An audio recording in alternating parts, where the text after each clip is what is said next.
تو چلیں آج ہم روحانی دل کی حالت پر اس بہت ہی گہرے خطبے کا جائزہ لیتے ہیں۔ دیکھیں، ہر مومن کی ایک ہی خواہش ہوتی ہے کہ میرا دل عرش اللہ بن جائے، مطلب دل اتنا پاک صاف ہو جائے کہ گویا اللہ کا گھر بن جائے، اور یہی تو وہ منزل ہے جہاں تک پہنچنے کی ہر کسی کو تمنا ہونی چاہیے۔ لیکن سوال یہ ہے کہ ہوتا کیا ہے جب ہمارا یہ روحانی نظام، یہ اسپریچول سسٹم بگڑ جاتا ہے، جب دل اپنی اصل حالت اور مقصد سے ہٹ جاتا ہے؟ چلیں اسی روحانی خرابی کو سمجھنے کی کوشش کرتے ہیں۔ گناہ اصل میں صرف ایک غلط کام نہیں ہے، اسے آپ ایک ایسی اندیکھی ناپاکی سمجھیں، ایک نجاست خفی جو دکھتی تو نہیں مگر سیدھا ہمارے دل کو گندا کر دیتی ہے۔ ہر چھوٹا گناہ ایک چھوٹا سا داغ ہے، اور ہر بڑا گناہ ایک گہرا دھبا، اور یہی دھبر آہستہ آہستہ دل کو سخت اور بیمار بنا دیتے ہیں۔ اس بات کو سمجھنے کے لیے ایک بہت ہی زبردست مثال دی گئی ہے۔ ایک خراب فریج کو لے لیں، اس کا کام کیا ہے؟ ٹھنڈا کرنا، لیکن جب اس کا سسٹم خراب ہو جائے تو وہ ٹھنڈا کرنا بند کر دیتا ہے۔ بالکل اسی طرح ہمارے دل کا کام ہے اللہ کی اطاعت کرنا، اور جب گناہوں کی وجہ سے اس کا سسٹم خراب ہو جاتا ہے تو یہ بھی اپنا اصل کام یعنی اطاعت کرنا چھوڑ دیتا ہے۔ تو یہ جو روحانی نظام کی بات ہو رہی ہے، یہی اصل میں خدا سے ہمارے تعلق کی بنیاد ہے۔ جب اس نظام میں خرابی آتی ہے، جب یہ کمزور پڑتا ہے، تو اطاعت میں بھی خود بخود کمی آنے لگتی ہے۔ یہ صرف کوئی احساس یا فیلنگ نہیں ہے، بلکہ ایک پورا اندرونی میکینزم ہے جو بگڑ جاتا ہے۔ اور اس خرابی کی سب سے واضح، سب سے صاف نشانی کیا ہے پتہ ہے؟ جب اذان کی آواز کانوں میں تو آئے لیکن دل پر کوئی اثر نہ ہو، دل میں کوئی حرکت نہ ہو، جب نماز کے لیے اٹھنے کا جذبہ ہی ختم ہو جائے۔ یہ ایک بہت بڑا الارم ہے، ایک وارننگ ہے کہ ہمارا روحانی نظام خطرے میں ہے۔ تو سوال یہ اٹھتا ہے کہ اس روحانی خرابی کی وجہ کیا ہے؟ اس کے پیچھے دو بڑی طاقتیں کام کر رہی ہیں، ایک ہمارا نفس اور دوسرا شیطان۔ چلیں اب دیکھتے ہیں کہ یہ حملے کرتے کیسے ہیں۔ اور ان کے حملے اتنے خطرناک ہیں کہ بڑے سے بڑے اولیاء بھی ان سے محفوظ نہیں رہ پاتے۔ اس کی سب سے بہترین مثال غوث اعظم کے واقعے سے ملتی ہے۔ اس سے پتہ چلتا ہے کہ یہ دشمن کتنے چالاک ہیں اور مسلسل حملہ کرتے رہتے ہیں۔ تو شیطان کا حملہ دو رخا تھا۔ پہلے اس نے دھوکہ دینے کی کوشش کی، ایک نور کی شکل میں ظاہر ہوا اور دعویٰ کیا کہ وہ خدا ہے تاکہ انہیں عبادت سے گمراہ کر سکے۔ جب یہ چال ناکام ہو گئی تو فوراً اس نے اپنی اسٹریٹجی بدلی اور خوشامد کا سہارا لیا۔ ان کے علم کی تعریف کرنے لگا کہ آپ تو اپنے علم کی وجہ سے بچ گئے تاکہ انہیں تکبر میں ڈال دے۔ لیکن اصل سبق ان کے جواب میں پوشیدہ ہے۔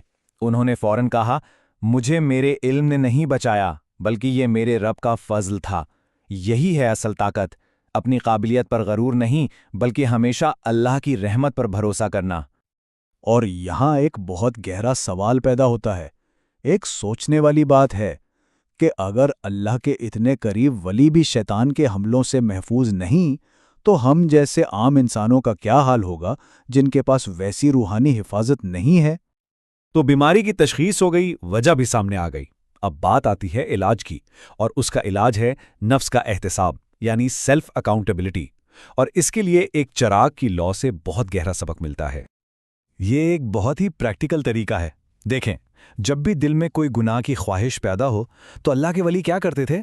اپنی انگلی کو چراغ کی لو کے قریب لے جاتے تھے، اس کی شدید گرمی محسوس کرتے تھے، اس درد پر فوکس کرتے تھے، پھر وہ اس چھوٹی سی آگ کا مقابلہ جہنم کی ناقابل تصور آگ سے کرتے، اور خود سے کہتے کہ اگر میں یہ معمولی درد برداشت نہیں کر سکتا تو پھر جہنم کا عذاب کیسے سہ پاؤں گا؟ بس یہ سوچ انہیں اس خواہش پر قابو پانے اور گناہ سے بچنے میں مدد دیتی تھی۔ اور اس فرق کو ذہن میں رکھنا بہت ضروری ہے۔ چراغ کی لو جو لوہے کو پگھلا سکتی ہے، اور جہنم کی آگ جس کے بارے میں بتایا گیا کہ وہ اس سے 69 گنا زیادہ گرم ہے۔ یہاں کی ایک لمحے کی قابل برداشت تکلیف وہاں کی ہمیشہ کی ناقابل برداشت سزا سے بچا سکتی ہے۔ لیکن اگر اس روحانی بیماری کو نظر انداز کیا جاتا رہا تو اس کا انجام کیا ہوگا؟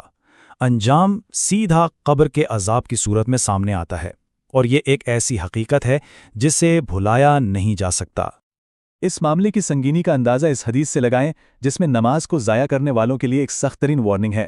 فرمایا گیا کہ ان کی قبر میں ایک سانپ مقرر کر دیا جائے گا، اور یہ کوئی عام سانپ نہیں ہوگا، اس کا ایک خاص نام بھی بتایا گیا ہے، الشجاع الاقرع، یہ نام ہی اس خطرے کو ایک ایسی ٹھوس حقیقت بنا دیتا ہے جسے سن کر رونگٹے کھڑے ہو جاتے ہیں۔ 70 گز، یہ وہ گہرائی ہے جس تک اس سانپ کی صرف ایک ضرب، ایک ہی چوٹ انسان کو زمین میں دھنسا دے گی۔ ذرا تصور کیجئے سزا کی شدت کا، اور یہ سلسلہ قیامت تک چلتا رہے گا۔ خطبے میں اس روحانی کمزوری کو آج کے دور کے مسائل سے بھی جوڑا گیا ہے۔ ایک حدیث کا حوالہ دیتے ہوئے مسلمانوں کی کمزوری کی 2 بنیادی وجوہات بتائی گئی ہیں۔ پہلی، حب الدنیا، یعنی دنیا کی بے پناہ محبت، اور دوسری، کراہیت الموت، یعنی موت سے نفرت یا اس کا خوف۔ اب ایک سوال ہے جو ہم سب کو اپنے آپ سے پوچھنا چاہیے۔ اگر ایک اندھیرے کمرے میں سانپ کا ڈر لگتا ہے تو قبر کے اس سانپ سے غفلت کیوں ہے؟ کیا یہی دل کے سخت ہو جانے کی علامت نہیں ہے؟ تو اب سوال صرف بیماری کا نہیں رہ گیا، اصل سوال یہ ہے کہ آج ہم کر کیا رہے ہیں؟ وقت آ گیا ہے کہ ہم اپنے آپ سے پوچھیں کہ آج کا دن کیسا گزرا؟ اس معاملے میں فاروق اعظم حضرت عمر رضی اللہ عنہ کا عمل دیکھیں۔ وہ ہر رات اپنے پیروں پر درہ مارتے اور خود سے حساب طلب کرتے تھے۔ اے عمر، آج تو نے کیا کیا؟ یہ ہے سیلف اکاؤنٹیبلٹی کی انتہا۔ ایک بار جب انہوں نے قرآن کی آیت سنی کہ بے شک تیرے رب کا عذاب واقع ہونے والا ہے، تو اس کے خوف سے وہ 1 مہینے تک بیمار پڑ گئے۔ ذرا سوچئے ان کی روحانی حساسیت کس درجے کی تھی اور ہماری غفلت کا عالم کیا ہے۔ تو آخر میں یہ ایک سوال ہم سب کے لیے ہے، صبح بیدار ہونے سے لے کر رات کو سونے تک یہ دن حقیقت میں کیسے گزرا؟ اسی سوال کا جواب ہمارے روحانی سفر کی اگلی منزل طے کرے گا۔